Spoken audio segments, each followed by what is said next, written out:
wabarakatuh. Rahayu pemirsa wisata Nusantara, hari ini kita sudah berada di Museum Pleret ya Mbak ya. Nah, saat ini saya sudah bersama dengan narasumber. Mungkin kita boleh kenalan dulu. Boleh. Ya, dengan siapa Mbak? Linda. Mbak Linda. Mbak Linda, di museum ini mungkin bisa dijelaskan ya. Di sini nih kita akan belajar soal benda-benda bersejarah. Mungkin bisa dijelaskan Mbak. Jadi ini ada Arca Agastya. Jadi Agastya ini merupakan resi yang menyebarkan agama Hindu di India bagian selatan. Ini merupakan penjelmaan dari Dewa Siwa. Terus kalau yang ini Mbak? Kalau yang di atas sama. ini? 1, 2, 3 Oh, ini 1, 2, sama 3 ini semuanya. sama ya? Oke, Agastya. Oh, terus ada maknanya sendiri nggak Mbak? Ini kok ada 2 orang anak di sini nih? Ya, itu pengawalnya. Oh, pengawal. Iya, betul. Oke. Kemudian tiga-tiganya ini ditemukan di tempat-tempat yang berbeda. Oh, gitu. Selanjut Mbak, yang mana? Kamu sambil ngomong dulu. Kemudian kita lanjut di mana Mbak? Lanjut kemudian, nah di sini ini merupakan alat-alat peribadahan pada zaman Mataram Hindu-Buddha. Oke, di sini. Terdiri dari apa aja ini Mbak? Di sini ada mangkok, gelang. Ya, ada mangkok, ada gelang, kemudian ada bokor juga, dan juga ada genta. Nah, ini diperkirakan tahun berapa Mbak ini? Kalau tahun secara pastinya kita kurang tahu, tetapi ini pada eranya Hindu-Buddha. Hindu-Buddha. Oke.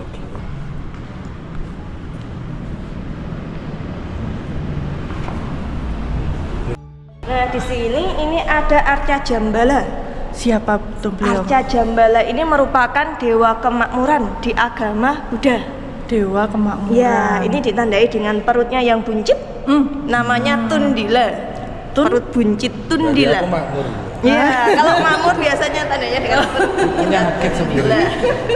Oke, Ya. berarti ini ada Jambala ya, Arca Dewa Jambala. Kemudian sebelah dari Arca ini Ada Chandra Lokeswara. Chandra Lokeswara. Iya. Siapa ini Mbak? Ini merupakan dewa kasih sayang. Bisa dilihat ini agak tampan sekali. Ini dewa kasih sayang di agama Buddha. Wah, iya benar agak tampan ya Mbak. Ya, Agak tampan. Soalnya kan ini ya. parasnya bagus, Parasnya cakep gitu ya cakep. Mbak ya. Iya. Terus di sini saya ada membaca Arca Ganesha. Ganesha kan bentuknya seperti gajah ya Mbak ya. Oh, Ini boleh penjelasannya dijelasin Mbak gimana?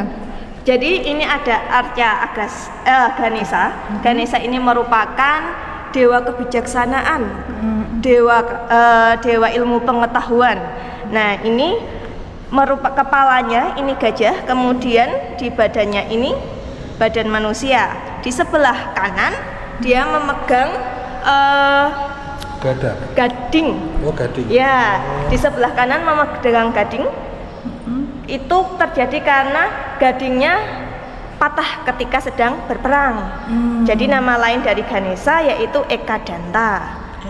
Betul. Kemudian di sebelah kiri dia memegang mangkok. Mangkok ini berisi air suci. Kemudian belalainya itu mengarah ke mangkok. Itu filosofinya seolah-olah haus akan ilmu pengetahuan. Oh, makanya Ganesha ini menjadi simbol salah satu kampus ya. Iya. Ya. Dari beberapa sekolah, kemudian beberapa kampus itu juga menggunakan Ganesha. Oh. Ada relief ini ya. Nah, ini relief Gana. Relief Gana, bisa dijelaskan? Nah, ini Gana ini merupakan prajuritnya Dewa Siwa. Tetapi yang memimpin Ganesha tadi. Oh, ini memang dari batu gitu, terus ini ya Mbak, berarti reliefnya ya? Iya, itu reliefnya. Relief yang jelas untuk relief Gana ada di sebelah sana nanti. Ini ada ini loh Mbak. Iya, ada bentukan. Iya. Dia seolah-olah sedang Mengangkat ya, Mbak? mengangkat nih. Nah, Ini manusia kerdil. Halus. Nah, ini Padma. ada Padma. Padma itu teratai. Oh. Nah, ini merupakan dudukannya Arca ketika ada di candi. Oh, berarti di dalam setiap candi itu ada Padma ini ya Mbak ya? Iya, kalau ada arcanya, nah arcanya nanti didudukan di atas Padma. Oh, ya. Nah, ini Lingga Yoni. Ya. Bisa dijelasin Mbak? Jadi ini ada Lingga Yoni. Lingga Yoni itu merupakan simbol dari Dewa Siwa dan saktinya. Jadi kemudian yang Lingga Lingga itu merupakan simbol dari alat kelamin laki-laki, kemudian yoni itu alat kelamin perempuan. Lingga yoninya berpasangan. Jadi Kita satu. menemukannya Cuman- pisah-pisah. Iya. Menemukannya lingga to apa yoni to. Berarti apabila di apa kan banyak sekali ya Mbak, mungkin di sekitaran di Jogja ataupun di daerah manapun terdapat lingga yoni, tetapi mereka tidak jadi satu gitu ya Mbak ya? Betul. Nah ini apa Mbak, ini kok Ini kayak sama juga, ini lingga. oh ini lingga. Iya, ini lingga, ini yoni. Sama Ini yoni ya, yoni ya. Yoni, iya, yoni Nah, yang bentuk. ini Mbak, ini kan ada lubang di tengah, ini ada makna apa Mbak? Kalau ini simbol dari alat reproduksi perempuan. Oh, Iya. oke. Oke, lanjut Mbak, di mana ini komponen bangunan? Maksudnya gimana ini Mbak? komponen bangunan candi. Jadi ada berbagai macam komponen bangunan. sama itu. Ini juga komponen bangunan. Ini juga bagus. Ini juga. Tapi ini ukirannya ini ukurannya bagus Nah, ini juga komponen bangunan candi juga Mbak. Iya, tetapi dia seharusnya berdiri. Oh, harusnya menjadi kayak tiang gitu ya Mbak ya. Tetapi kan karena ini cukup besar dan untuk keamanan juga, makanya kita displaynya tidak berdiri. Dan ini juga bisa dilihat cukup bagus ya, karena terus Iya. kemudian ada ukiran-ukirannya di sini.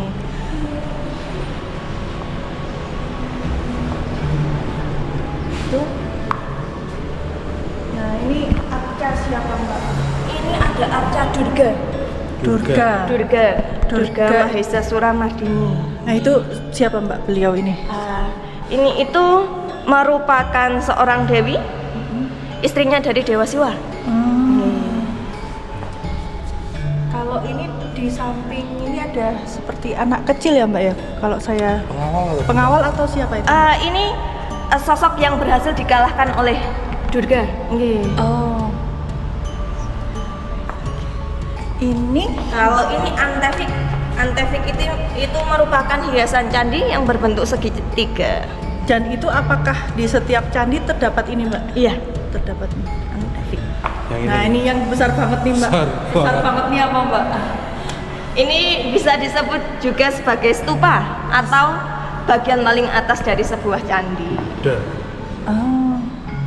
Anu ya, apa kalau kita melihat bahwa peninggalan benda-benda peninggalan zaman dulu tuh hebat ya orang-orang zaman dulu, bahwa mereka dengan membuat ukiran yang sangat rapi, cantik kayak gini, Bisa ya, detail. bisa detail banget gitu ya, bagus banget.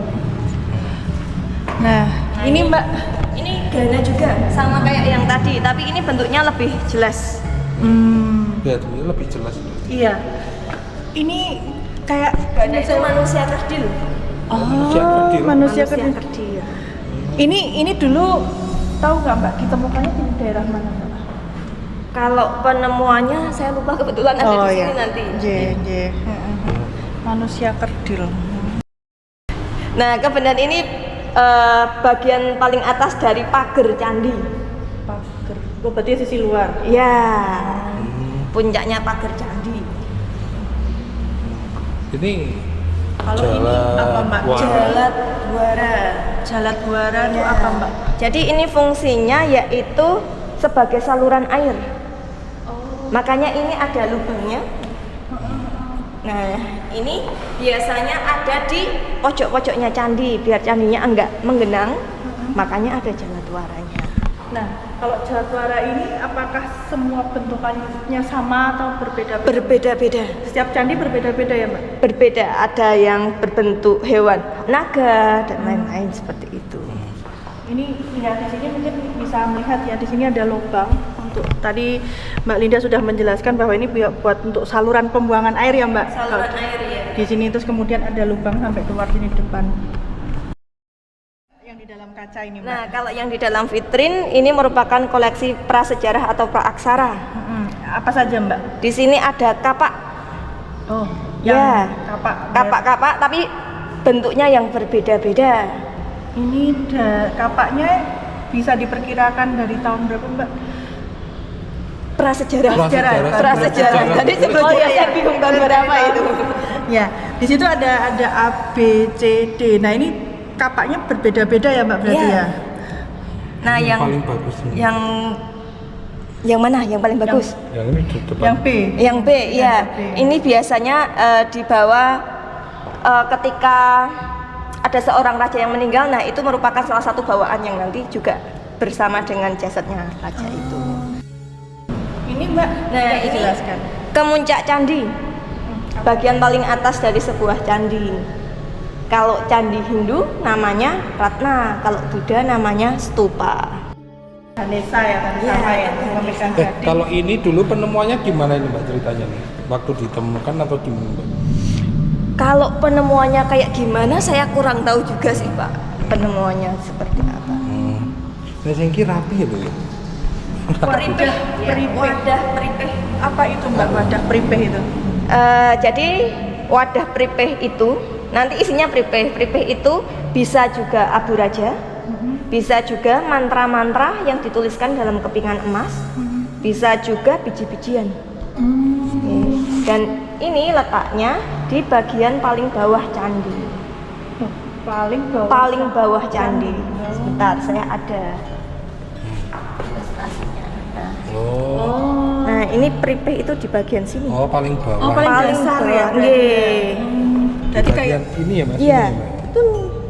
berarti ini istilahnya kayak menyembunyikan gitu ya Mbak ya? Iya, dan ini sebagai nyawanya candi peripeh itu.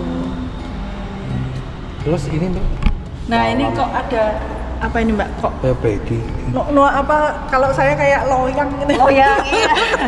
Ini talam. Kalau zaman sekarang namanya nampan. Nah, ini terbuat dari perunggu. Kalau zaman sekarang kan nampan untuk membawa makanan. Nah, Ya, kalau begi. ya bagi. Nah, kalau zaman dulu digunakan untuk membawa sesaji ketika upacara keagamaan. Dan ini ada ukurannya beda-beda ya Mbak ya? Ukurannya berbeda-beda. Ini dari zaman Mataram Hindu-Buddha. Oh, Hindu-Buddha ya? Iya, ini Hindu Buddha. Bagus. Karena ini ada logonya ya Mbak ya? Ini ada ukirannya Heeh. dan tiga-tiganya juga berbeda-beda seluruhnya. Ada ukirannya dan itu setiap talam ya. Nah talam ini bentuk ukirannya berbeda-beda. Karena ditemukannya di tempat yang berbeda pula tiga-tiganya.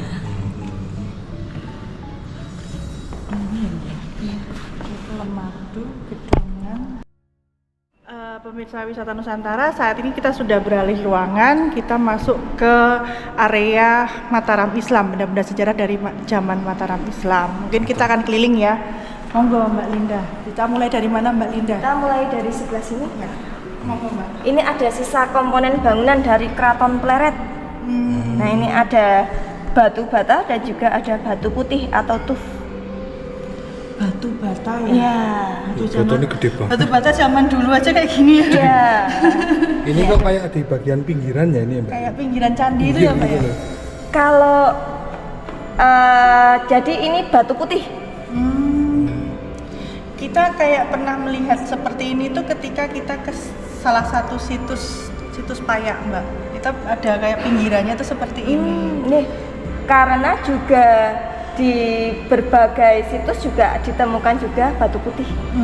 Gitu. Ya, ini. Ya lanjut Mbak. Lanjut, di sini ada jobong. Apa ini Mbak? Jobong itu kalau zaman sekarang namanya besumur. Oh. Ya, jadi ini terbuat dari tanah liat. Ini ketika zaman Mataram Islam kayak jadi bis gitu ya Mbak? Iya, besumurnya. Ini Ditemukan di Sewon. Sewa. Di dalam tanah ya Mbak? Iya, Oh. Ya. Dan ini terbuat dari tanah liat. tanah ya? liat. Nah, kemudian di sini ini ada struktur saluran air. Kalau zaman sekarang pipa. Nah, jadi ini ada, kan ini bentuknya tidak panjang, padahal pipa kan panjang. Jadi nanti disusun-susun. Oh, susu. Oh kayak Iya. disambung-sambung Ini gitu. potongan gitu ya Mbak ya? Oh. Oh. Bagian. Ini apa? Nah, Situs. ini hologram dari situs Masjid Kauman. Oh, hologram. Hologram aja hologram. ya, karena situsnya ini letaknya ada di utaranya Museum Pleret. Iron Man. Hologram. Oh ini banyak hologram. Iya, soalnya masih di sini ukuran. Nah ini hologramnya kemungkinan besar Keraton Pleretnya seperti itu dikelilingi oleh Segoro Yoso. Berarti ini nggak bisa di zoom ya mbak? Susah. Di zoom. Kecil banget ya. Iya. Sini, Bu. Nah, kita lanjut ya Mbak. Nih sekarang Mbaknya kita di di apa sini, Mbak? Oh iya. Nah ini alat-alat yang digunakan dalam kehidupan sehari-hari. Nah, ini di sini juga terlihat kayak ada tulisannya ya, ada Iya. uang kepeng logam. Ya, ini berapa nilainya ini Mbak? Waduh, kalau nilainya saya juga kurang tahu. Mbak, berapa kalau yang itu nilainya. apa mbak? Yang udah agak Yang rusak gitu Itu mbak? cepuk. Oh, cepuk itu apa? Cepuk itu yang biasanya digunakan sebagai wadah bedak. Oh. Ya. Oh, jadi Buat jelasin deh. kosmetik. Jelasin Nah, deh. pemirsa di sini kelihatan ya. Kelihatan kalau itu seperti wadah bedak ya, seperti wadah bedak. Jadi kalau kita kayak punya bedak gitu kayak tempatnya gitu ya Mbak ya. Jangan ditutupi. Apa? Nah, itu. Itu apa mbak? Sing itu mbak? Gantungan lampu. Oh, gantungan Iya, lampu. gantungan lampu. Kemudian di sini juga ada mangkok keramik, ada guci. Nah, ini menandakan bahwa zaman dulu udah ada hubungan dengan bangsa Cina. Nah, Pantesan saya pantesan kok merasa tidak asing dengan koin-koin ini Mbak. Iya. Seperti apa uang mata uang Cina gitu ya Mbak. Iya. Dulu itu ya. tengahnya kotak. Tengahnya kotak. Ini kayak ulekan. Ini, apa? Ini pipisan dan gandek Apa itu Mbak, batu pipisan dan gandek itu? digunakan untuk menghaluskan. Ulekan. Beda, beda. Kalau pipisan dan gandek itu zaman sekarang digunakan untuk membuat jamu tradisional. Oh. Kayak penggilingan gitu ya. Ya. Bentuknya ada yang kayak apa kotak persegi, terus ada yang bunder. Iya. Ya. Kalau yang ini juga sama ya Ya, pipisannya. Ya, sama. Ini keris siapa mbak? Ini keris sabuk inten. Oh ini keris sabuk inten. Iya. Punyanya siapa mbak? Kalau punyanya siapa belum diketahui sampai saat ini, tapi diperkirakan eranya Sultan Agung. Oh, tapi keren ya. Bentar ya. Ya, ini kalau yang asli bisa dilihat dari samping. Oh, Kalau dari tengah itu udah ada animasinya. keren ya.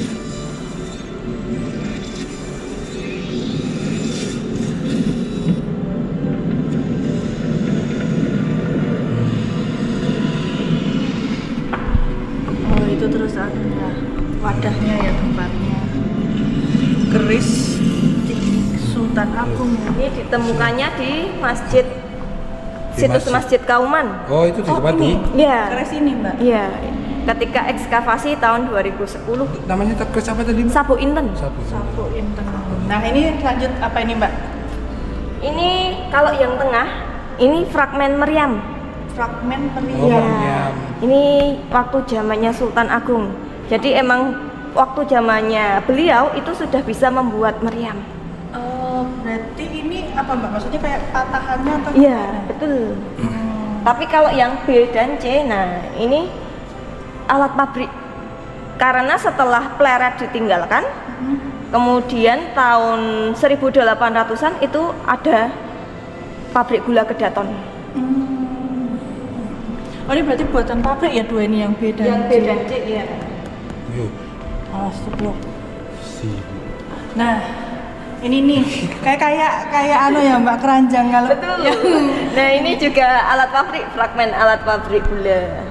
Oh, maksudnya ini buatan pabrik gitu, Mbak? Digunakan di pabrik gula. Oh. Ya. Fungsinya itu sebagai apa Mbak di pabrik gula tersebut? Kalau fungsi secara pastinya belum tahu, tapi kalau dilihat dari bentuknya ini sepertinya digunakan sebagai saringan. Nah, nah. Jadi biasanya ada. Oh kalau ini umpak ya mbak? Nggih, kalau ini umpak. Umpak ini merupakan landasan tiang pada Iya. bangunan zaman dulu. Oh iya. Dan ini berbeda-beda ya Mbak, ada yang besar, ada yang kecil. besar, ada yang kecil. Terus juga ukirannya juga berbeda-beda ya Mbak. Berbeda-beda, ditemukan di tempat yang berbeda-beda pula. Nah, ini banyak umpak. Salah satu umpak yang besar itu ada umpak di Situs Kerto. Itu seperti itu. Nah, itu adalah replikanya. Karena yang asli masih ada di sana. Oh. Jadi di Situs Kerto itu ditemukan 3 buah umpak yang besar, 2 buah umpak masih di situs, dan yang satu itu digunakan di Masjid Soko Tunggal Taman Sari sebagai umpak di sana. Oh iya. Oh, berarti mayoritas rata-rata di daerah Bantul penemuan benda-benda bersejarah ini rata-rata di Bantul ya Mbak, banyak sekali ditemukan ya Mbak. Kalau di Museum Pleret emang kita fokusnya di Bantul. Area Bantul. Iya. Ini pakaian Ini Sultan Agung. Oh, apa Pak? Maju Pak. Oke. Nah, jadi ini merupakan apa ya namanya? Bukan, Replika ya Pak? kalau disebut replika juga enggak sih, tapi apa ya? Tapi ini bentukannya seperti ini kemungkinan besarnya. Oh, seperti itu ya, Iya. Sultan Agung ya Pak? Iya. Pakaian. Jadi di sini adalah menunjukkan bahwa baju Ilustrasi ya, Mbak, ya? baju ya. Ilustrasinya seperti itu ya? Ilustrasi baju dari Sultan Agung ya Mbak Des. Sampai dari apa? Dari topi, kemudian bajunya, kemudian menggunakan jarik dan bahkan sampai alas kakinya juga gitu Mbak ya. Dari Mataram Islam ini udah agak modern. Iya. Agak modern. Kalau ini apa Mbak? Kalau ini apresiasi dan karya mengenai sosok Sultan Agung, karena kan Sultan Agung itu merupakan pahlawan di era yang paling lama. Iya, Mataram. Mataram. Ya. Nah, ini ada perangko-perangko, kemudian ada sastra gending juga. Oke. Ini kalau mau mendengarkan sastra gendingnya bisa. Enggak, kamu aja. Bisa. Udah selesai. Iya. Apa? Itu yang tadi saya melihat apa Mbak, ada sumur Oh, apa ada ya? semua. Oh, ada airnya bener ya Mbak? Ada. Jadi ini merupakan sumur Gunguling. Apa itu Mbak? Jadi ini merupakan sumber mata air pada zamannya Keraton Pleret. Amangkurat pertama. Amangkurat satu ya? Amangkurat satu, ya. Nah, ini batu batanya ini berarti kan cuman tambahan toh Mbak? Kalau yang ini udah apa ya, baru. Oh, baru. Iya. Yang asli kan sebenarnya yang agak di bawah tuh. Yang dalam ini ya Mbak? Yang dalam ini juga udah baru. Oh, udah baru. Iya. Karena yang aslinya udah pada rusak jobongnya. Oh. Nah, itu udah pada rusak. Jadi takutnya kalau masih dipertahankan di sini akan tambah semakin rusak. Jadi yang asli kita angkat. Kemudian ininya udah yang baru. Oh, berarti tadi yang kita lihat kayak bis tadi itu ya Mbak ya? Bukan, Jobongnya bukan. seperti itu, ya? tetapi kalau yang sumur Gumuling dia lebih tipis. Tadi kita sudah keliling-keliling ya dari yang apa Mataram Islam, terus kemudian Hindu tadi ya, Hindu Buddha. Nah, terima kasih Mbak Linda udah diajak muter-muter untuk melihat museum ini. Semoga Mbak Linda selalu sehat, Amin. dan selalu memberikan apa keberkahan untuk berbagi ilmu dengan siapapun yang datang ke sini. Matur nuwun. Iya, sama-sama. Nah, pemirsa wisata Nusantara, sekian perjalanan kita hari ini. Matur nuwun. Wassalamualaikum warahmatullahi wabarakatuh. Rahayu.